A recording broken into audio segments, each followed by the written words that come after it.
Love it or hate it, The Polar Express is one of the most popular Christmas movies of our time. The movie came out when I was still in elementary school, and the whole school got to watch it in the theater. And aside from my classmates comparing me to the nerdy kid, I really enjoyed it.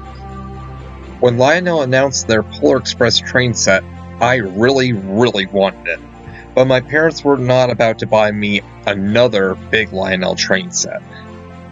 Looking back now, I don't mind it too much, as I don't do a whole lot with O-Gauge, and the Lionel set had a ton of inaccurate details compared to its movie counterpart. Several years later, Lionel released an HO scale version of this iconic train, though a lot of the same problems were passed down.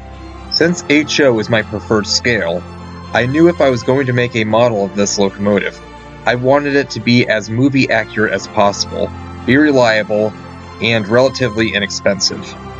For those reasons, I skipped Lionel's Berkshire and once again turned to Bachmann. As far as models go, Bachmann's Berkshire has a lot of positives and negatives. They are a far cry from the poor-performing Riveraces, but not as good as the Proto-2000s allegedly are. Lionel's Berkshire is basically a joke.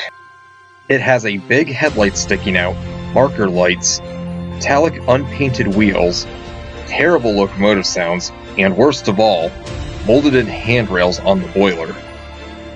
However, I already have some experience with Bachmann's Berkshires.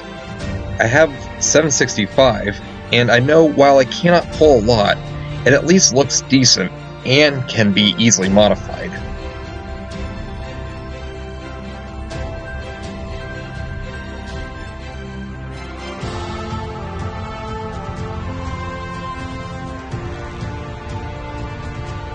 I found a Bachmann Berkshire project for a good price, and while it wasn't in the best condition, with the previous road name and number scraped off and the decals re-added poorly, these issues could be covered over with painting and weathering.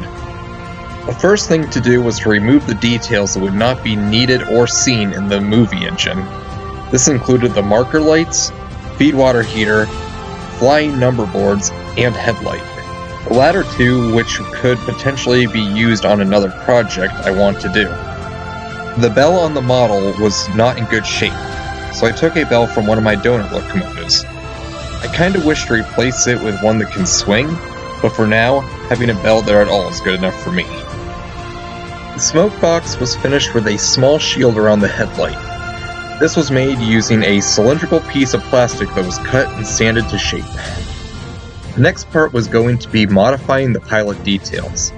One thing I would like to change on this model is the snowplow.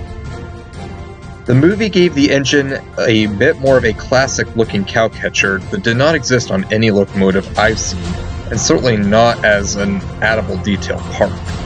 I did remove the original pilot on the model and replace it with one that I felt was closest. It does have a hole so I could fit a front coupler if I wanted to, but I would still like to replace it with a more movie-accurate one.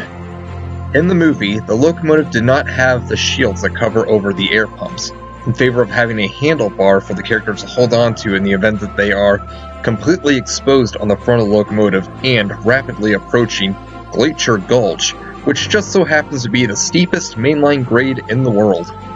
This handlebar was made by using the same flagstaff on the model, just moving them further back. A small piece of wire was fed through two tiny holes before mounting the bar to the pilot. With the front done, I then moved on to the electronics. I knew that I wanted to have a lighted cab and would also have a lit firebox below. Because the locomotive is never seen to be going tender first, I figured that I would not need a tender light. I removed the cab, then drilled a hole in the back head to feed the wires through. I was careful to line up the lights so the bulb would not be visible through the cab's roof vent. I drilled several tiny holes in the firebox door so the light could potentially be seen through. But whether the light isn't bright enough or the holes aren't big enough, the cab light kind of overpowers the firebox glow anyway. Might try this again at some point. With the majority of the details not needing to be changed, it was time for priming and painting. I carefully washed the boiler and tender shells, then after they dried, gave them a coat of primer, then black paint. The inside of the cab was given a brown coat to give that cab a bit more of a glow. One of the last details was to add a new brass whistle. The original was removed earlier, and the new one was added to a similar spot found on the one in the movie. Then it was on to weathering. Traveling to the North Pole means that there would be a lot of snow to push through. One thing that I did not include from the movie in regards to the snow and ice was to not add a lot to the boiler. Steam locomotives are kinda known for being very hot, so it's not likely that a lot of snow would build up there. I dry brushed white paint to simulate snow and ice on the pilot, trailing truck, and the rear parts of the cab. Before I did the same weathering to the tender, I first added the lettering. Unfortunately, the only white Railroad Roman decals I had were stencil ones. I wasn't too concerned, as I could fill in the gaps with a little bit of paint, and it was going to be frosted over anyway. With that, the project is more or less done. I would love to add some custom sounds from the movie, and fix the aforementioned snowplow. I did buy the Lionel coaches to go with it as well, because they are pretty close to the movie cars. These did get a little bit more extra painted detail on the interior of the cars, as well as the trucks. I would like to get 2 more coaches at some point, but for now, it's nice to finally have a train set that I always wanted when I was younger. And now, let's see her in action.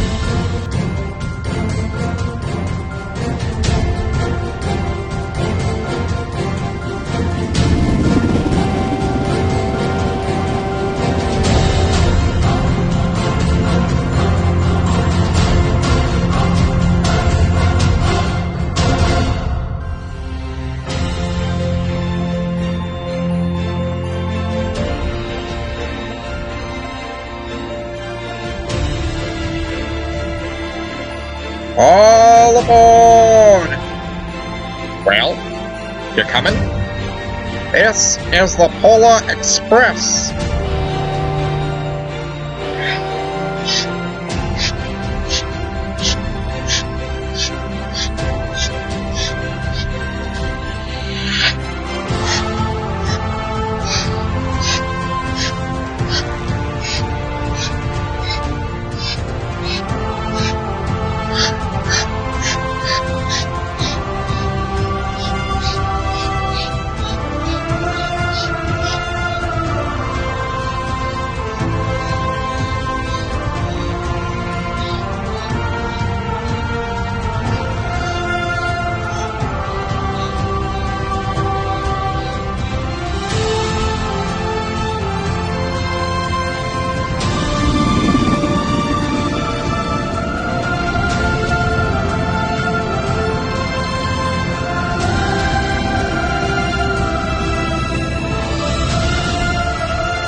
One thing about trains, it doesn't matter where they're going.